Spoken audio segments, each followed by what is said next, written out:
अस्सलाम वालेकुम नाज़रीन, तबसरा खबरनामे में आपका इस्तकबाल है। आज की खबरें। बांसवाड़ा मंडल के मौजू कानूर में रुकन असम्बली पोचाराम श्रीनिवास रेड्डी के हाथों 755 बतकम्मा साड़ियों की तकसीम अमल में आई। इस मौके पर इन्होंने बताया कि रियासत भर में 1 करोड़ से ज़ायद साड़ियों की तकसीम अमल में लाई जाएगी।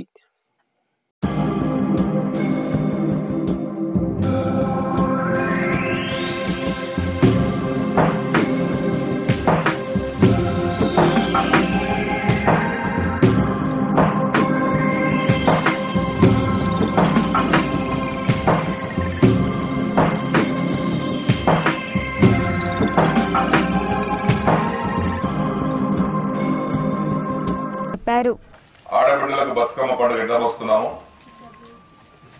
రంజాన్ పండుగ రోజు కూడా పేదలకు వాళ్ళకు కూడా బట్టలు వస్తున్నాం. క్రిస్టమస్ పండుగ క్రిస్టియన్లకు బట్టలు వస్తున్నాం.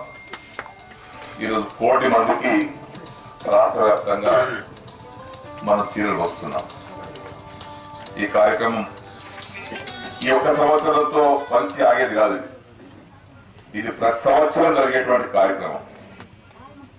ప్రతి సంవత్సరం ఇదే విధంగా బతుకమ్మ పండుగకు ఈ ఎలక్షన్ నుండి వాయిదా పడ్డప్పటికీ మళ్ళా వచ్చే సంవత్సరం బతుకమ్మ పండుగ కంటే ముందే, సద్దుల బతుకమ్మ పండుగ కంటే ముందే ఈ చీరల పంపిణీ కార్యక్రమం అమలులోకి ఉంటుందని చెప్పేసి కూడా పెద్దలకందరికీ నేను తెలియపరుస్తా ఉన్నాను. అయిపోయిన ఎలక్షన్స్ అయిపోయినాయి, ఫలితాలు వచ్చినాయి. ముఖ్యమంత్రిగా పదవి బాధ్యత చేపట్టారు.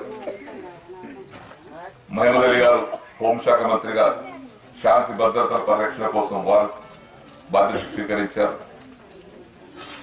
కొద్ది రోజుల్లో మిగతా కార్యక్రమాలు కూడా జరుగుతాయి. ఎన్నికల్లో మనం పాల్గొన్నప్పుడు, గ్రామం తిరిగినప్పుడు మనకు కొన్ని హామీలు కూడా ఇచ్చారు. निजामाबाद रूरल रुकन असम्बली बाजी रेड्डी गोवर्धन ने इंदलवाई मंडल मौजू गन्नाराम में बतकम्मा साड़ियों की तकसीम अमल में लाई।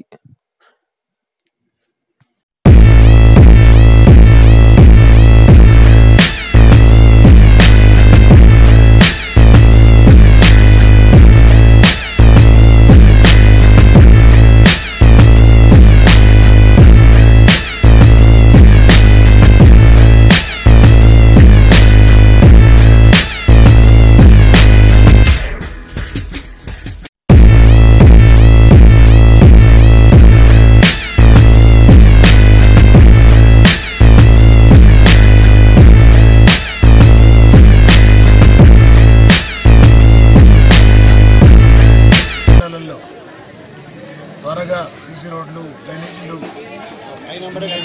కూడా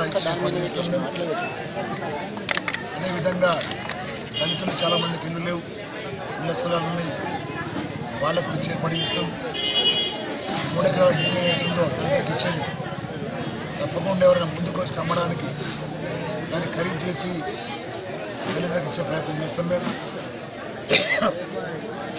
అదేవిధంగా ఏదైతే ఎన్నికల వాగ్దానం ఇచ్చినామో ఇచ్చే ప్రయత్నం చేసిందో, ప్రజలు గట్టి వాళ్ళు, ప్రజలు మంచివాళ్ళు కాబట్టి దుష్ప్రచారం నమ్మకుండా వాళ్ళు ఏదైతే నమ్ముకున్నారో టీఆర్ఎస్ పార్టీ ద్వారా లబ్ధి పొందినటువంటి ప్రతి ఒక్కరూ టీఆర్ఎస్ పార్టీ ఓట్లేసి మరి నన్ను గెలిపించడం జరిగింది. నేనే కాదు, రాష్ట్రంలో దాదాపు 86 సీట్లు టీఆర్ఎస్ పార్టీకి రావడానికి ముఖ్య కారణం టీఆర్ఎస్ పార్టీ అభిమానులు, కార్యకర్తలు, నాయకులు, మహిళలు,